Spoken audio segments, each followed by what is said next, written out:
Алматы арнасы YouTube желісінің күміс белгісіне ие болды. Мұндай марапат желідегі канал 100 мың тіркелуші жинағанда беріледі. Арнамыз YouTube желісінде өз каналын 8 жыл бұрын іске қосқан. Оған күніне 2000-нан аса адам тіркеледі. Ал қазір біздің арнаны 222 мыңға жуық адам қарайды.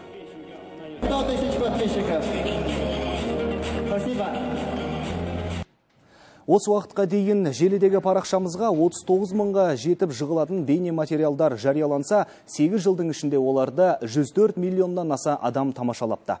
Сарапшылардың жүргізген зерттеу бойынша қарайтын ерлер мен әйелдердің қарауы үлес 50-50%. Негізгі аудитория Қазақстан, Ресей, Қырғыз Республикасы, Украина мен Өзбекстан азаматтарының еншісінде.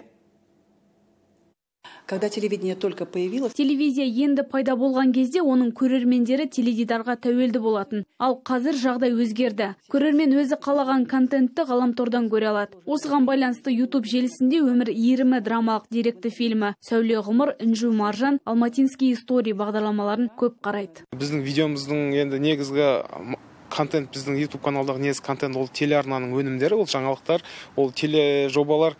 Сондықтан менің айтарым, біз қазір көштен ілеспей, сол көшпен бірге келе жатырмыз.